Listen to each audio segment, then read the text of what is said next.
اوقات كتير الحاجات اللي بندعي ربنا بيها احنا نفسنا لو حصلت لنا دلوقتي حالا وكانت فعلا في لحظة كده مش هنعرف نتعامل معاها بشكل صح. ان هو عدم استيعاب كده، ايه ده فجأة لقيت الحلم اتحقق. يا مساء الفل، اتمنى ان تكونوا بخير يا رب. حابة اشارك معاكم كام حاجة استفدتها اخر فترة او اتعلمتها اكتر في حياتي. لما الانسان بيكون في مكان هو مش عارف هو موجود فيه ليه، يعني ربنا يسر له الامور بحيث ان هو بقى في المكان ده في الوقت ده، هو طول الوقت بيدعي بحاجات معينة، بيدعي ربنا بحاجات معينة تحصل في حياته، وجات الاستجابة في حاجات هو ما كانش متوقع ان هي دي. لا، مش هي دي اللي انا عايزها، انا عايز حاجة تانية، او انا عايزة حاجة تانية. هو ليه بس دي اللي ظهرت قدامي دلوقتي؟ السؤال حلو، والتفكير في معنى اللي حصل برضو حلو. لما الانسان يدعي ربنا بحاجة، ربنا سبحانه وتعالى بيهيئه لاستقبال هذه الحاجة او هذا الشيء اللي هو دعا ربنا بيه. وعشان تتهيأ ليه لازم طاقتك ووعيك وروحك من جوه تكون جاهزة ان هي تستقبله.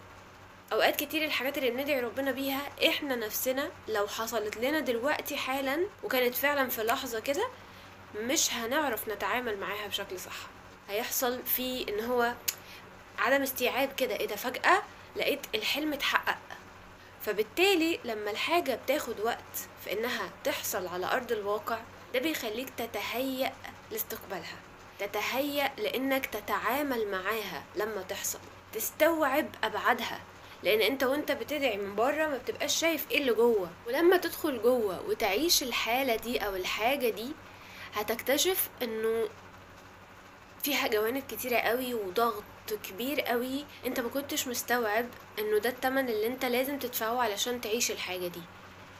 فانت لازم تتهيأ ليها في وقت طويل وتستقبل وتفهم الحاجات اللي بتحصل في حياتك دلوقتي مستفزة ليك، او انت مش فاهمها. هو ليه بيحصل كده؟ هو ليه الوضع اللي انا فيه دلوقتي مش احسن حاجة؟ انا حاسس ان انا مش مرتاح او مش مرتاحة.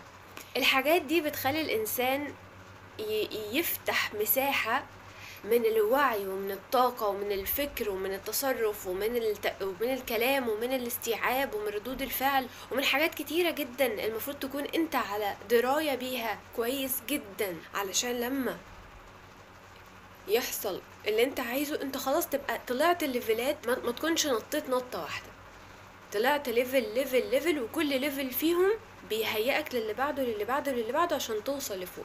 لو نطيت وانت مش قد النطة دي هتقع بسرعة او هتخسر الحاجة دي بسرعة.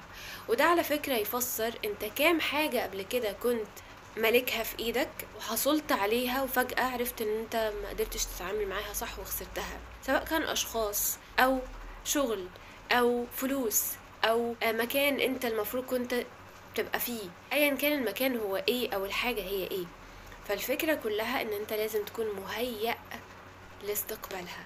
وعشان تهيأ الطاقة بتاعتك لاستقبالها لازم تتعامل مع الواقع اللي انت عايش فيه دلوقتي بما يجب ان تتعامل به مع هذا الواقع. ناس معينة لازم تتعلم ازاي تتعامل معاهم. مواقف صعبة انت ممكن تكون مش عارف تتحملها كلها في وقت واحد، لازم تتنفس وتعرف تتعامل معها ازاي.